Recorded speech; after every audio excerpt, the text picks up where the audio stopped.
Hey everybody, Reverend Fuzzy's back, and it looks like we need to have a talk about something. I know we've already covered the topic of how to pray in a previous video, but it's come to my attention that some people are still confused about the proper place to pray. Sure, most people gravitate towards the church of their choice once a week, but is this actually commanded of us by God? Surprisingly enough, the answer is no.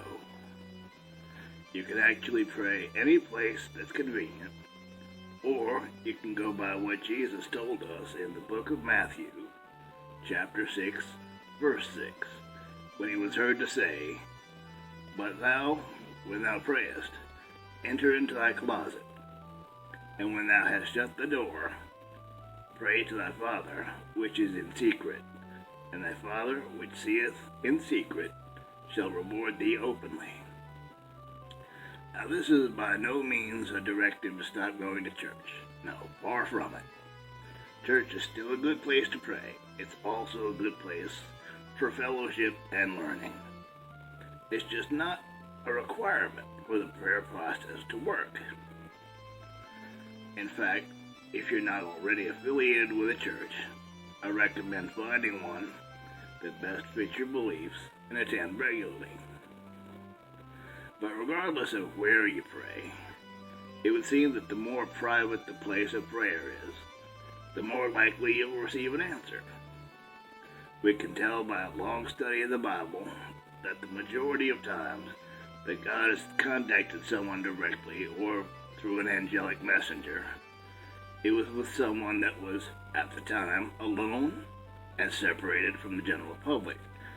Just like Moses or Abraham, for example. So, that prayer closet would likely work out best. See, God's omnipresent. He's everywhere. And he'll hear your prayer no matter where you send it up from. And no matter where you decide to pray from, there are a few things to keep in mind.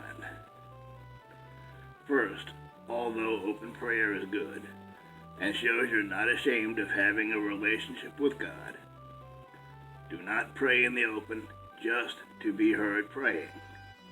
That's not a good thing. It's vain. Very naughty.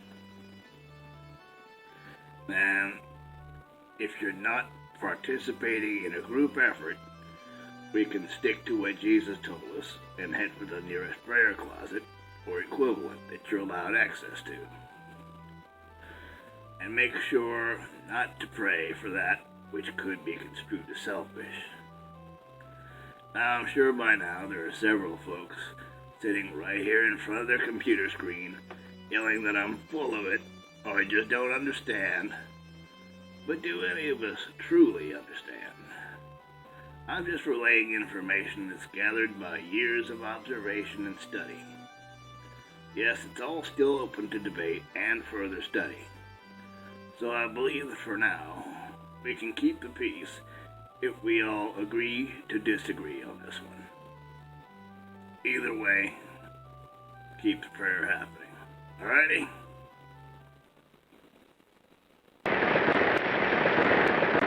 Okay, everybody, I'm going to take off for now. But before you go, don't forget to show us some love and smack that like button. And if you haven't already done so, also smack that subscribe button, followed by smacking the notification bell, so you'll be notified when we post new videos on here. Alright, catch y'all later.